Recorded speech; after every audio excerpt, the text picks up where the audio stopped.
لہٰذا میرے بھائیوں، آج میں بڑی ذمہ داری کے ساتھ مدرسہ ابی بن کعب کے اسٹیج سے دنیا کو یہ پیغام دینا چاہتا ہوں، اگر فلاح و بہبودی چاہتے ہو، اسلام کا عالم میں غلبہ چاہتے ہو، مسلمانوں کی ترقی چاہتے ہو، اللہ کے کلمے کی بلندی چاہتے ہو، تو خدا را آپس کے اختلاف چھوڑو، بھائی بھائی بن جاؤ۔ کیا شورا، کیا امارت، کیا جلی تاریخ، کیا جلیل، کیا دارالمندر، کیا دارالبحر، کیا دارالقدس، کیا مظاہر جدید، کیا مظاہر قدیم، سب چیزیں چھوڑو۔ جس طرح حضرت مولانا سعد صاحب میرے نزدیک قابل احترام ہیں، اسی طرح حضرت مولانا ابراہیم صاحب دیولا بھی میرے نزدیک قابل احترام ہیں۔ جس طرح حضرت امیر الہند مولانا سید ارشد مدنی میرے سر کے تاج ہیں، اسی طرح حضرت مولانا محمود مدنی بھی میرے سر کے تاج ہیں۔ یہ جو تم نے شور مچا رکھا ہے، میوات میں شورا کی جماعت کام نہیں کر سکتی، گجرات میں امارت کی جماعت کام نہیں کر سکتی، یہ سب شیطانی حرکتیں ہیں، اس سے مرکز کا کوئی لینا دینا نہیں۔ یہ سب موضوع مسلمانوں کا عروج و زوال۔ مذاہب علوم دو ہو گئے، دارالعلوم دو ہو گئے، جمعیتیں دو ہو گئی،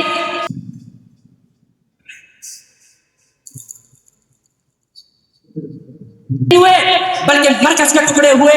کام کے ٹکڑے ہوئے، لوگوں کے قلوب کے ونصلی علی رسولہ الکریم، اما بعد فاعوذ باللہ من الشیطان الرجیم، بسم اللہ الرحمن الرحیم،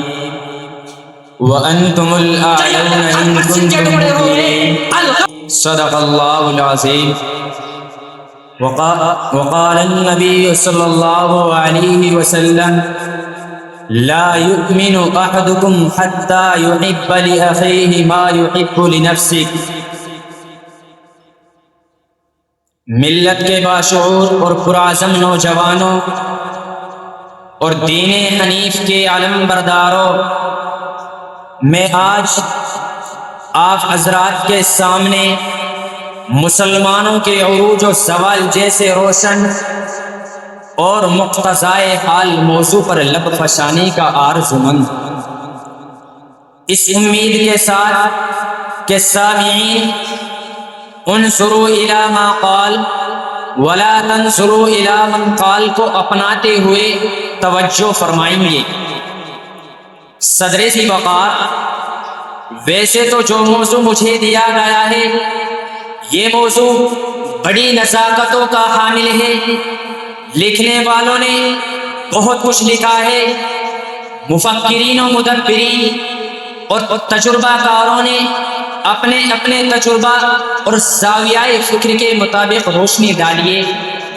اور ہر ایک نے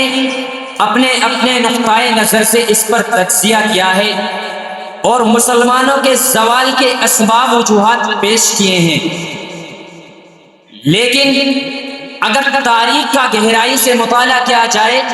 تو معلوم ہوگا کہ جب تک مسلمانوں میں اتحاد اور اتفاق تھا، قرآن اور سنت پر مضبوطی سے عمل تھا، گناہوں سے سخت نفرت اور نیک کاموں میں لگاؤ تھا، اس وقت تک مسلمان ترقی کے راستوں پر گامزن تھا۔ تخت پر مسلمانوں کا راج تھا، حکومت و سلطنت مسلمانوں کے قدموں میں تھی، دریا اور سمندروں پر مسلمانوں کی حکمرانی تھی، مسلمانوں کے قدم بڑھے تو بڑھتے چلے گئے، غار حرا سے طلوع ہونے والا سورج پورے عالم پر محیط ہوتا چلا گیا، جس کے تناظر میں علامہ اقبال کا یہ شعر کافی ہے۔ مغرب کی وادیوں میں گونجی اذاں ہماری، مغرب کی وادیوں میں گونجی اذاں ہماری، تھمتا نہ تھا کسی سے سیل رواں ہمارا۔ مسلمانوں، تم اپنی روشن تاریخ کے اوراق کو دیکھو، کس طرح تم نے قیصر و کسریٰ کے محل کو لرزا دیا تھا،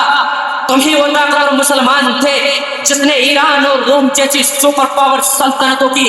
دھجیاں اڑا دی تھی. تم ہی وہ انقلابی ذہن انسان تھے جس نے صدیق اکبر کی قیادت میں ارتداد کے طوفان سے ٹکر لی تھی اور اسے پاس پاس کر دیا تھا. تم ہی وہ زندہ دل انسان تھے جس نے کئی نصیبت تاریوں کو اسلام کی آغوش میں پناہ دینے پر مجبور کر دیا تھا. تم ہی وہ حامل قرآن تھے جس نے اسی قرآن کو لے کر روس سے اسپین تک چائنا سے افریقہ کے ایک ایک گھرانے میں فتوحات کا دروازہ کھول کر رکھ دیا تھا. امت مسلمہ کے نوجوانوں،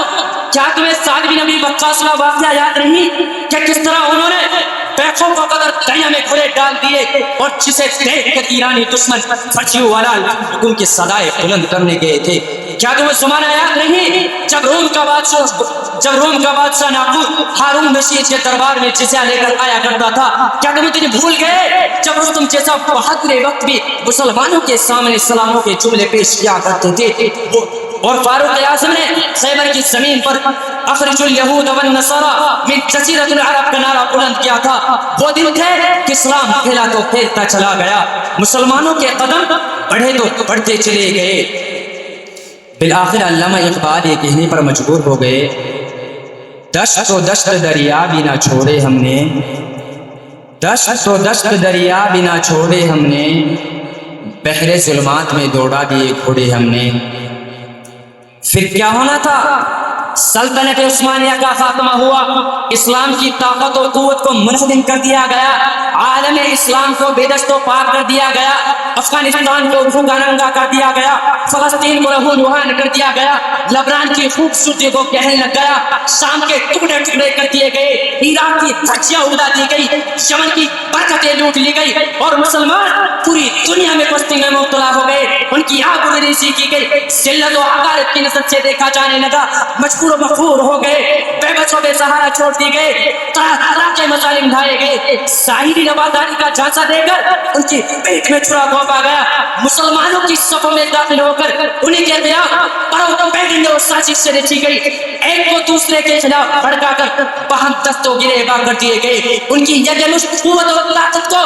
مختلف ٹکڑیوں میں تقسیم کر دیا گیا. اسی پر بس نہیں، دین میں مداخلت، شریعت میں تبدیلی، مذہب میں تغیر تک کی رچنائیں رچی گئی، مدارس پر حملہ، مساجد کی بے حرمتی، مقاصد کا خاتمہ تلقی، افکار باطلہ وجود پذیر ہوئی اور مسلمان ہر دن کے شکار دین سے کٹ گئے، کھانا چنگیاں عام ہو گئی، ایک دوسرے کے خون کے پیاسے ہو گئے، غرض شہر جانب بربادی ہی بربادی، اجنبیت و اجنبیت محسوس ہوئی. علامہ اقبال اسی بربادی کا شکوہ کر گئے، تھے تو آباؤ تمہارے ہی مگر تم کیا ہو، تھے تو آباؤ تمہارے ہی مگر تم کیا ہو، ہاتھ پر ہاتھ دھرے منتظر فردا ہو، پر کوئی مستمی ذوق تن آسان ہے، پر کوئی مستمی ذوق تن آسان ہے، تم مسلمہ ہو یا انداز مسلمانی ہو، حیدری فکر ہے نہ دولت عثمانی، تم کو اسلاف سے کیا نسبت روحانی. امت مسلمہ کے غیور نوجوانوں، آج پھر مسلمان اسی روش کو اپنا رہے ہیں جس روش پر چل کر اندلس کے مسلمانوں نے 800 سالہ تاریخ کو عیسائیوں کے ہاتھ ختم کروا دیا تھا. مسلمان ایک بار پھر آپسی انتشار کے شکار ہو چکے ہیں، دلوں میں پھوٹ پڑ چکی ہے، نفرتیں عروج پر ہیں، ایک ماں کی دودھ سے جنم لینے والے دو بھائیوں کے چہرے جدا ہیں، ایک چھت کے نیچے سونے والے آپس میں دوری اختیار کر چکے ہیں. ان تمام چیزوں کی اسباب وجوہات کوئی مال نہیں، کوئی زمین نہیں، کوئی خاندانی جھگڑا نہیں، کوئی سیاسی پارٹی نہیں، بلکہ مسلمانوں کی دینی و ملی تحریک ہے جن کی آپس کے اختلاف نے پورے عالم کے مسلمانوں کو جدا کر رکھ دیا ہے، کاٹ کر رکھ دیا ہے، الگ الگ کر رکھ دیا ہے. میرے استاد محترم نے ترجمہ قرآن کریم کے درس میں اپنے استاد کے حوالے سے ارشاد فرمایا تھا، میرے استاد نے تبلیغی جماعت کے 2 گروہوں میں تقسیم ہونے سے پہلے بڑے درد اور درد کے ساتھ ارشاد فرمایا تھا، مذاہب علوم 2 ہو گئے، دارالعلوم 2 ہو گئے، جمعیتیں 2 ہو گئی، اے اللہ تو تبلیغی جماعت کو تو ہونے سے بچا لے. لیکن قدرت کو یہی منصور تھا، جب تبلیغ کے 2 ٹوڑے ہوئے تو صرف تبلیغی کے 2 ٹوڑے نہیں ہوئے بلکہ مرکز کے ٹکڑے ہوئے، کام کے ٹکڑے ہوئے، لوگوں کے قلوب کے ٹکڑے ہوئے، ملک در ملک، صوبہ در صوبہ، شہر در شہر،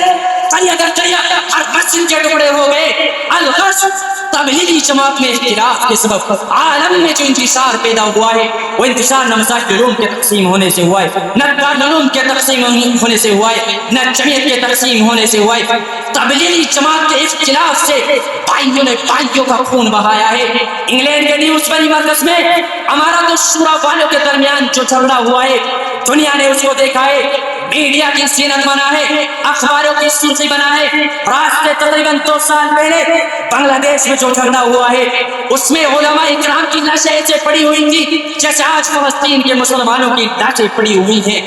ان علماء کو اسرائیلی میزائلوں نے نہیں مارا تھا، بلکہ ایک تبلیغی جماعت سے وابستہ لوگوں نے مارا تھا۔ لہٰذا میرے بھائیوں، آج میں بڑی ذمہ داری کے ساتھ مدرسہ ابی بن کعب کے اسٹیج سے دنیا کو یہ پیغام دینا چاہتا ہوں، اگر فلاح و بہبودی چاہتے ہو، اسلام کا عالم میں غلبہ چاہتے ہو، مسلمانوں کی ترقی چاہتے ہو، اللہ کے کلمے کی بلندی چاہتے ہو، تو خدا را آپس کے اختلاف چھوڑو، بھائی بھائی بن جاؤ۔ کیا شورا، کیا امارت، کیا جلی تاریخی، کیا جلی تمیم، کیا دارالمندر، کیا دارالبحر، کیا دارالقدس، کیا مظاہر جدید، کیا مظاہر قدیم، سب چیزیں چھوڑو۔ جس طرح حضرت مولانا سعد صاحب میرے نزدیک قابل احترام ہیں، اسی طرح حضرت مولانا ابراہیم صاحب دیولا بھی میرے نزدیک قابل احترام ہیں۔ جس طرح حضرت امیر الہند مولانا سید ارشد مدنی میرے سر کے تاج ہیں، اسی طرح حضرت مولانا محمود مدنی بھی میرے سر کے تاج ہیں۔ یہ جو تم نے شور مچا رکھا ہے، میوات میں شورا کی جماعت کام نہیں کر سکتی، گجرات میں امارت کی جماعت کام نہیں کر سکتی، یہ سب شیطانی حرکتیں ہیں، اس سے مرکز کا کوئی لینا دینا نہیں۔ یہ سب تم جھوٹ بھائیوں نے شور مچا رکھا ہے، ورنہ میری آنکھوں نے وہ منظر بھی دیکھا ہے جب حضرت مولانا صاحب حضرت مولانا ابراہیم صاحب سے ملاقات کرنے کے لیے گجرات تشریف لے گئے، اور حضرت مولانا محمود مدنی کے گھرانے کا کوئی نکاح، کوئی سفر، کوئی مشورہ حضرت مولانا سید ارشد مدنی کے بغیر نہیں ہوتا۔ بس آخر میں یہی کہہ کر اپنی تقریر ختم کرتا ہوں۔ اللہ تعالی ہمارے درمیان اتحاد و اتفاق پیدا فرمائے، انتشار و اختلاف سے ہماری حفاظت فرمائے۔ مسلمانوں سنبھل جاؤ، سنبھل جانے کا وقت آیا ہے۔ مسلمانوں سنبھل جاؤ، سنبھل جانے کا وقت آیا ہے۔ بہت سوئے ہو تم، اب ہوش میں آنے کا وقت آیا ہے۔ جلا ڈالی تم نے کشتیاں اندلس کے ساحل پر، جلا ڈالی کشتیاں تم نے اندلس کے ساحل پر، مسلمان پھر تیری تاریخ دہرانے کا وقت آیا ہے۔ وآخر دعوانا الحمدللہ۔